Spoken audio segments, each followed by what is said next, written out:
মুভির শুরুতেই আমাদের হাজার বছর আগের কাহিনী শোনানো হয়, দেখানো হয় আজ থেকে হাজার বছর আগে পুরো পৃথিবীতে শুধু জল আর জল। তখন টিফিটি নামের এক দেবী তার হৃদয়ের শক্তি দিয়ে জলের মধ্যে প্রথম জীবনের আবির্ভাব ঘটায়, আর এরপর থেকেই পৃথিবীতে জীবের বিবর্তন শুরু হয়। এরপর আমাদের মবি নামের একজন ডেমিগডকে দেখানো হয়। তো ডেমিগড হলো মানুষ আর ভগবানের দুইজনেরই মিলিত সন্তান। তো এই মবি সাধারণত টিফিটির ওই হৃদয়টিকে চুরি করতে চাইছিল, আর শেষ পর্যন্ত মবি ওই হৃদয়টিকে চুরি করেও নেয়। আর এখানে আমরা মবির হাতে ছিপের কাঁটার মতো দেখতে এক ধরনের শুল দেখি, আর এই শুলটিই ছিল মবির অস্ত্র, যেখান থেকে সে অনেক শক্তি পেত। আর এই শক্তির সাহায্যে সে নিজের শরীরকে ইচ্ছা মতো রূপান্তর করতে পারত। মবি যখন ওই হৃদয়টিকে চুরি করে সেখান থেকে পালিয়ে যাচ্ছিল, তখনই আগুনের একটি রাক্ষস মবিকে আটকানোর চেষ্টা করে, কারণ এই রাক্ষসটি ছিল ওই হৃদয়টির রক্ষাকর্তা। এখানে মবির সাথে ওই রাক্ষসটির লড়াই বেঁধে যায়, আর এই লড়াইয়ের সময় মবির ওই শুল আর টিফিটির ওই হৃদয়টি সমুদ্রের নিচে তলিয়ে যায়। এরপর কয়েক হাজার বছর কেটে যায়। আমাদের একটি কাবিলাকে দেখানো হয়, যেখানে একটি বৃদ্ধ মহিলা ওই কাবিলার বাচ্চাদের এই কাহিনী শোনাচ্ছিল। এই কাহিনী শোনার পরে সেখানে থাকা সমস্ত বাচ্চাগুলি ভয় পেয়ে যায়। তখনই এখানে ওই কাবিলার সর্দার চলে আসে। এই গল্পের আসল চরিত্র মোয়ানাকে দেখি, আর এখানে আমাদের দেখানো হয় মোয়ানা এই গল্পটি শুনে অনেক আনন্দ পেয়েছে। মোয়ানা সুযোগ পেলেই সবার চোখ এড়িয়ে সমুদ্রে চলে যায়। সে সমুদ্রকে অনেক পছন্দ করে। একদিন মোয়ানা দেখে একটি ছোট্ট কচ্ছপকে কিছু পাখি বিরক্ত করছে। মোয়ানা ওই কচ্ছপটিকে সাহায্য করে আর তাকে সমুদ্রে ফেরার রাস্তা তৈরি করে দেয়। মোয়ানা দেখে সমুদ্রের মধ্যে নিজের থেকেই রাস্তা তৈরি হওয়া শুরু হয়ে গেছে। আসলে সমুদ্রের প্রতি মোহনার প্রেম দেখে সমুদ্রের দেবতা নিজেই মোয়ানাকে রাস্তা তৈরি করে দেয়। আর তখনই মোয়ানার সামনে সেই হৃদয়টি চলে আসে, যাকে হাজার বছর আগে মবি চুরি করেছিল। তখনই মোয়ানার বাবা সেখানে চলে আসে। মোয়ানার বাবাকে সেখানে দেখে সমুদ্র আবারও নিজের রূপে ফিরে আসে। তখন মোয়ানার হাত থেকে টিপিটির সেই হৃদয়টি নিচে পড়ে যায়। মোয়ানার বাবা তাকে সেখান থেকে নিয়ে চলে যায়। এরপর দেখতে দেখতে অনেকগুলো বছর কেটে যায়, আর মোয়ানা এখন অনেক বড় হয়ে যায়। কিন্তু মোয়ানা এত বড় হওয়ার পরও সে বারবারই সমুদ্রের দিকে যেতে চায়, আর তার বাবা তাকে বারবারই বাধা দেয়। একদিন মোয়ানার বাবা তাকে একটি অনেক উঁচু পাহাড়ে নিয়ে যায়, যেখানে অনেকগুলো পাথর একের পর এক রাখা ছিল।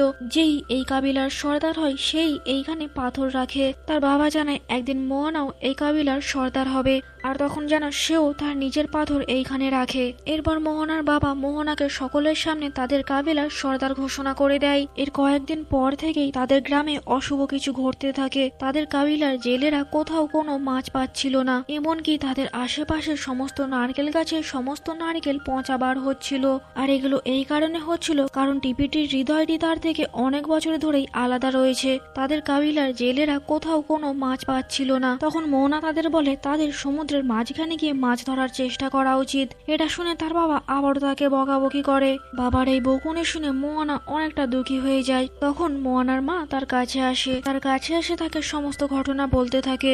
আসলে মোয়ানার বাবা একজন নাবিক ছিল, আর অনেক বছর আগে মোয়ানার বাবা তার ভাই মানে মোয়ানার কাকার সাথে মাঝ সমুদ্রে পাড়ি দিচ্ছিল। তখনই একদিন সামুদ্রিক ঝড়ের কারণে মোয়ানার কাকার মৃত্যু হয়ে যায়। আর এই ঘটনার পর থেকেই মোয়ানার বাবা কাউকেই মাঝ সমুদ্রে যেতে দেয় না। আর এই কারণেই তিনি মোয়ানাকে বারবার মাঝ সমুদ্রে যেতে বারণ করছিল, কারণ তার বাবা তাকে প্রচন্ড ভালোবাসে। কিন্তু মোয়ানা কারোর কোনো কথাই শোনে না। সে একদিন একটি ছোট্ট নৌকো নিয়ে মাঝ সমুদ্রের উদ্দেশ্যে বেরিয়ে পড়ে, কিন্তু মাঝ সমুদ্রে পৌঁছানোর আগেই সমুদ্রের বড় বড় ঢেউ মোয়ানার বোটের উপরে আছড়ে পড়ে। এতে করে তার বোটটি ভেঙে যায়। মোয়ানা সমুদ্রের নিচে চলে যায়। সমুদ্রের নিচে কোনোভাবে মোয়ানার পা আটকে যায়। মোয়ানা কোনোভাবে সেখান থেকে বেঁচে নদীর কিনারে পৌঁছয়। এখন সেখানে মোয়ানার দাদি চলে আসে, আর মোয়ানাকে এই অবস্থায় দেখে নেয়। সেদিন সন্ধেবেলা মোয়ানার দাদি মোয়ানাকে নিয়ে একটি গুহার মধ্যে যায়। সেখানে মোয়ানার দাদি মোয়ানাকে কিছু ছবি দেখায়, আর মোয়ানাকে বলে এই গুহার ভেতর ঢুকে গুহার মধ্যে একটি ড্রাম রয়েছে সেটি বাজাতে। মোয়ানাও তার দাদির কথা মতো গুহার ভেতর ঢুকে সেখানে গিয়ে ড্রাম বাজায়। তখন মোয়ানার সামনে থাকা মশালগুলি নিজে থেকেই জ্বলে ওঠে। মোয়ানা দেখে গুহার ভেতর অনেক জাহাজ রয়েছে, আর এখানে মোয়ানা জানতে পারে তার কাবিলার সমস্ত লোকেরা আগে নাবিক ছিল। তারা এই জাহাজগুলো নিয়ে সমুদ্রের দূর দূরান্তে পাড়ি দিত। মোয়ানা গুহা থেকে বাইরে আসলে মোহনার দাদি তাকে বলে, আজ থেকে 1000 বছর আগে যখন টিভিটির হৃদয়টি চুরি করা হয়েছিল থেকেই এই দুনিয়াটি ধীরে ধীরে অন্ধকারে গ্রাস করে নিচ্ছে। আর এই কারণেই বর্তমানে তাদের কাবিলার নাবিকেরা মাঝ সমুদ্রে পাড়ি দিতে ভয় করে। আর যদি তুমি সমস্ত কিছু ঠিক করতে চাও তাহলে তোমাকে টিভিটির সেই হৃদয়টিকে তাকে ফেরত দিতে হবে। এরপরেই মোয়ানার দাদি তাকে টিভিটির সেই হৃদয়টি দেয়। দাদি মোয়ানাকে বলে যে মোয়ানা যখন অনেক ছোট ছিল তখন সমুদ্র তাকে টিভিটির এই হৃদয়টি দিয়েছিল, কারণ সমুদ্র মোয়ানাকেই এই কাজটি করার যোগ্য মনে করেছিল। আর যেহেতু সেই সময় সে অনেক ছোট ছিল তাই সেই কাজের জন্য তৈরি ছিল না। এখন সময় এসেছে টিভিটির হৃদয়টিকে তাকে ফেরত দেওয়ার। দাদি তাকে তার সামনে থাকা আকাশের তারাগুলিকে দেখায়, আর এই তারাগুলি দেখেই তাকে দিক নির্ণয় করে টিভিটির কাছে পৌঁছাতে হবে আর তাকে তার হৃদয় ফেরত দিতে হবে। আর এতে করে সে সমস্ত কিছু ঠিক করতে পারবে। আর টিভিটির কাছে পৌঁছানোর আগে তাকে মবির সাথেও দেখা করে মবিকেও তার সঙ্গে নিতে হবে। মোয়ানা তার বাবার কাছে গিয়ে তার বাবার থেকে এই অভিযানে যাওয়ার জন্য পারমিশন চায়, কিন্তু তার বাবা তাকে কিছুতেই পারমিশন দেয় না। এরপর মোয়ানা জানতে পারে যে তার দাদির শরীর অনেক অসুস্থ। তখন মোয়ানা দৌড়ে দৌড়ে তার দাদির কাছে যায়। দাদি মোয়ানাকে তার লকেটটি দিয়ে দেয় আর বলে তার মধ্যে টিপিটির হৃদয়টিকে রেখে দিতে, যাতে করে টিপিটির হৃদয়টি সুরক্ষিত থাকে। মোয়ানা তার দাদির কথা শুনে তখনই সেখান থেকে অভিযানের জন্য বেরিয়ে পড়ে। সমুদ্র নিজেই মোয়ানার জন্য রাস্তা তৈরি করে, কিন্তু মাঝ সমুদ্রে আসার পরে সেখানে অনেক বড় বড় ঢেউয়ের কারণে মোয়ানার নৌকোটি ভেঙে যায়। পরের দিন সকালে মোয়ানার যখন জ্ঞান ফেরে সে দেখে সে সমুদ্রের মাঝে একটি দ্বীপের মধ্যে রয়েছে। এখানে মোয়ানা দানবের মতো দেখতে একটি ছায়া মূর্তি দেখে, আর এই ছায়াটি ছিল মবির। আর এই মবি 1000 বছর আগে ত্রিপিটির হৃদয় চুরি করেছিল। মোয়ানা মবির কাছে আসে আর তাকে ত্রিপিটির সেই হৃদয়টি দেখায় আর তাকে বলে ত্রিপিটির সেই হৃদয়টি তাকে ফেরত দেওয়ার জন্য, কারণ তার হৃদয়টি সেই চুরি করেছিল। কিন্তু মবি এটাতে না বলে দেয়। আর এরপর মোয়ানাকে একটি গুহার মধ্যে আটকে রাখে। আর এরপর মোয়ানার সেই বোটটিকে নিয়ে সেখান থেকে চলে যেতে থাকে। মোয়ানা গুহার ওই ফাটল দিয়ে কোনোভাবে গুহা থেকে বেরিয়ে যায়। সমুদ্র মোয়ানাকে আবারও সেই বোটের মধ্যে করে দেয়। এখানে মোয়ানা আবারও মবিকে টিপিটির সেই হৃদয়টি দেখায় আর তাকে আবারও বলে টিপিটির সেই হৃদয়টিকে ফেরত দেওয়ার জন্য। তখনই এখানে কিছু জলদস্যু চলে আসে আর ওই জলদস্যুগুলি মোয়ানা আর মবির বোটের উপর হামলা করে দেয়। আসলে ওই জলদস্যুগুলি ওই হৃদয়টিকে চুরি করতে চাইছিল, কিন্তু মোয়ানা আর মবি কোনো রকমে ওই জলদস্যুদের হাত থেকে সেখান থেকে বেঁচে পালিয়ে যায়। এখানে আবারও মোয়ানা মবিকে কনভিন্স করার চেষ্টা করে। তো অবশেষে মোয়ানা মবিকে ওই টিপিটির হৃদয়টি ফেরত দেওয়ার জন্য রাজি করিয়ে নেয়। তখন মবি প্রথমেই তার ওই শুলটি নিয়ে আসার জন্য পাড়ি দেয়। মবি মোয়ানাকে নিয়ে সেই জায়গায় পৌঁছে যায় যেখানে তার শুলটি রাখা ছিল। এরপর দুজনেই সেই ভয়ঙ্কর পাহাড়ের ওপর চড়তে শুরু করে আর অবশেষে তারা দুইজনেই সেই পাহাড়ের ওপর পৌঁছে যায়। এরপর পাহাড়ের উপরে থাকা একটি দরজা খুলে যায়। তারা দুইজনেই ওই দরজা দিয়ে ভেতরে প্রবেশ করে। ভেতরে প্রবেশ করে তারা দেখে সেখানে অনেক রকমের মনস্টার ছিল। তারা দুইজনে কোনো রকমে সেখান থেকে পালিয়ে একটি সোনাবর্তী খাজানার কাছে চলে যায়। আর এখানেই মবির সেই শুলটি রাখা ছিল। আর এই মনস্টারদের রাজা ছিল একটি বিশাল আকৃতির কাঁকড়া। মোয়ানা ইচ্ছা করে কাঁকড়াটির সামনে যায় আর তাকে কথার জালে ফাঁসিয়ে রাখে। আর এই সুযোগে মবি কাঁকড়ার পিঠের ওপরে থাকা শুলটি চুরি করতে যায় আর মবি অবশেষে শুলটি চুরিও করে নেয়। কিন্তু অনেক বছর ধরে শুলটি ব্যবহার না করার জন্য মবি তার ইচ্ছা মতো রূপ ধারণ করতে পারছিল না। এরপর কাঁকড়াটি মবির ওপর আক্রমণ করে। মোয়ানা কাঁকড়াটিকে টিপিটির সেই হৃদয়টি দিয়ে দেয়। তার বদলে কাঁকড়ার হাত থেকে মবিকে ছাড়িয়ে নিয়ে সেখান থেকে চলে যায়। কিন্তু কিছুক্ষণ পরে কাঁকড়াটি যখন বুঝতে পারে ওই হারটি নকল ছিল তখন কাঁকড়াটি আবারও তাদের উপর আক্রমণ করে। কিন্তু ততক্ষণে মোয়ানা মবিকে নিয়ে সেখান থেকে চলে যায়। কিন্তু মবি ওই শুলটিকে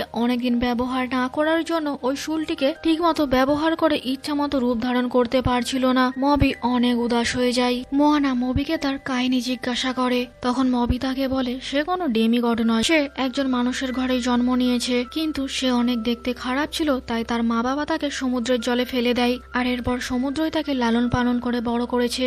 আর মবি বড় হয়ে যাওয়ার পর সে আবারও মানুষদের কাছে ফিরে যায়। সে মানুষদেরকে আগুন জ্বালানো শেখায়, তাদের চাষবাস করা শেখায়। আর টিপিটির হৃদয়টি সে মানুষদের ভালো করার জন্যই চুরি করেছিল, কিন্তু এত কিছু করা সত্ত্বেও মানুষেরা তাকে ঘৃণা করে। তখন মোয়ানা মবিকে বোঝাতে থাকে সে অনেক ভালো মানুষ আর টিপিটির হৃদয়টি তার চুরি করা একদমই উচিত হয়নি, টিপিটির থেকে তার ক্ষমা চাওয়া উচিত। এটা শুনে মবিও টিপিটির থেকে ক্ষমা চায়। আর এরপরই মবি তার শুলটিকে ব্যবহার করে ইচ্ছা মতো রূপ পরিবর্তন করতে পারছিল। তারা তাদের গন্তব্যস্থলের দিকে এগোতে থাকে আর তারা অবশেষে সেই গন্তব্যস্থলে পৌঁছে যায়। আর এখানে আবারও সেই আগুনের দেবতা চলে আসে আর তাদের উপর হামলা শুরু করে। তখন মবি তার শুলের সাহায্যে ইচ্ছা মতো রূপ পরিবর্তন করে ওই আগুনের দেবতার সঙ্গে লড়তে শুরু করে। এখানে মবির সাথে টিমনের অনেকক্ষণ ফাইট হয় আর অবশেষে টিমনের আঘাতে মবির ওই শুলটি ভেঙে যায়। শুলটি ভেঙে যাওয়ার জন্য মবি মোয়ানার ওপর অনেক রেগে যায়, কারণ এই শুলটি মবির সব থেকে বড় হাতিয়ার ছিল। মবি মোয়ানাকে বলে সে এই কাজের জন্য উপযুক্ত নয়, তাই সে যেন তার কাবিলাতে ফিরে যায়। এই বলে মবিও একটি ঈগলের রূপ নিয়ে সেখান থেকে উড়ে চলে যায়। মোয়ানা বুঝতে পারে সে একা কোনোভাবেই এই কাজটি করতে পারবে না, তাই সে ফিরে যেতে থাকে। তখন মোয়ানা সমুদ্রকে টিফিটির ওই হৃদয়টি ফেরত দিয়ে দেয়, কারণ মোয়ানার মনে হয় সেই কাজের জন্য উপযুক্ত নয়, তাই এই কাজের জন্য সমুদ্র যেন অন্য কাউকে বেছে নেয়। মোয়ানা সমুদ্রকে সেই হৃদয়টি ফেরত দিয়ে দেয়। তখন মোয়ানা তার মৃত দাদির আত্মাকে ইমেজিন করে, মোয়ানাকে জড়িয়ে ধরে তাকে অনেক মোটিভেট করে, অনেক ইন্সপায়ার করে। তার দাদি তাকে বলে সমুদ্র অনেক বছর আগেই তাকে এই কাজের জন্য বেছে নিয়েছিল, আর সমুদ্র কখনোই ভুল হতে পারে না। তখন মোয়ানা আবারও সমুদ্রের নিচে গিয়ে সেই হৃদয়টিকে ফেরত নিয়ে আসে, আর সে ঠিক করে সে যে কোনো ভাবেই টিফিটির এই হৃদয়টি তাকে ফেরত দেবে। এইবার সে একাই তার বোটটি নিয়ে টিমনের দিকে এগোতে থাকে। টিমন মোয়ানার উপর আক্রমণ করার চেষ্টা করে, আর মোয়ানা টিমনের থেকে বাঁচার চেষ্টা করে, কিন্তু অনেক চেষ্টা করার পরেও মোয়ানা ব্যর্থ হয়। টিমন মোয়ানার উপর আক্রমণ করতেই যাবে, তখনই একটি ঈগল এসে টিমনের হাত কেটে দেয়। আসলে মবি ঈগলের রূপ ধারণ করে ফেরত আসে। মবি মোয়ানাকে সাহায্য করতে চাইছিল। এখানে মবি বিভিন্ন রকম রূপ ধারণ করে টিমনের সাথে লড়তে থাকে, আর এই সুযোগে মোয়ানা তার বোটটি নিয়ে সেই দ্বীপের মধ্যে পৌঁছে যায়। কিন্তু সেখানে পৌঁছানোর পর মোয়ানা টিপিটির হৃদয় খুঁজে পায় না। এরপর মোয়ানা টিমনের দিকে দেখে, আর তার মধ্যেই মোয়ানা টিপিটির হৃদয় দেখে। তখন মোয়ানা বুঝতে পারে এই টিমনই আসলে টিপিটি। টিপিটির হৃদয় চুরি হওয়ার পর থেকে টিপিটি টিমনে পরিণত হয়েছে। তখন মোয়ানা সমুদ্রকে বলে টিপিটির কাছে যাওয়ার জন্য রাস্তা তৈরি করতে। সমুদ্র মোয়ানাকে রাস্তা তৈরি করে দেয়। মোয়ানা টিপিটিকে তার হৃদয়টি দেখায়, এতে করে টিপিটি শান্ত হয়ে যায়। এরপর মোয়ানা তার হৃদয়টি তাকে ফেরত দিয়ে দেয়, যাতে করে টিমন আবারও তার টিপিটির রূপে ফিরে আসে। এখানে মবিও টিপিটির থেকে ক্ষমা চায়। টিপিটি তাকে ক্ষমা করে দেয়, আর উপহার হিসেবে তাকে একটি নতুন শুল দেয়, আর সাথে মোয়ানাকেও একটি নতুন বোট দেয়, যাতে করে সে বাড়ি ফেরত যেতে পারে।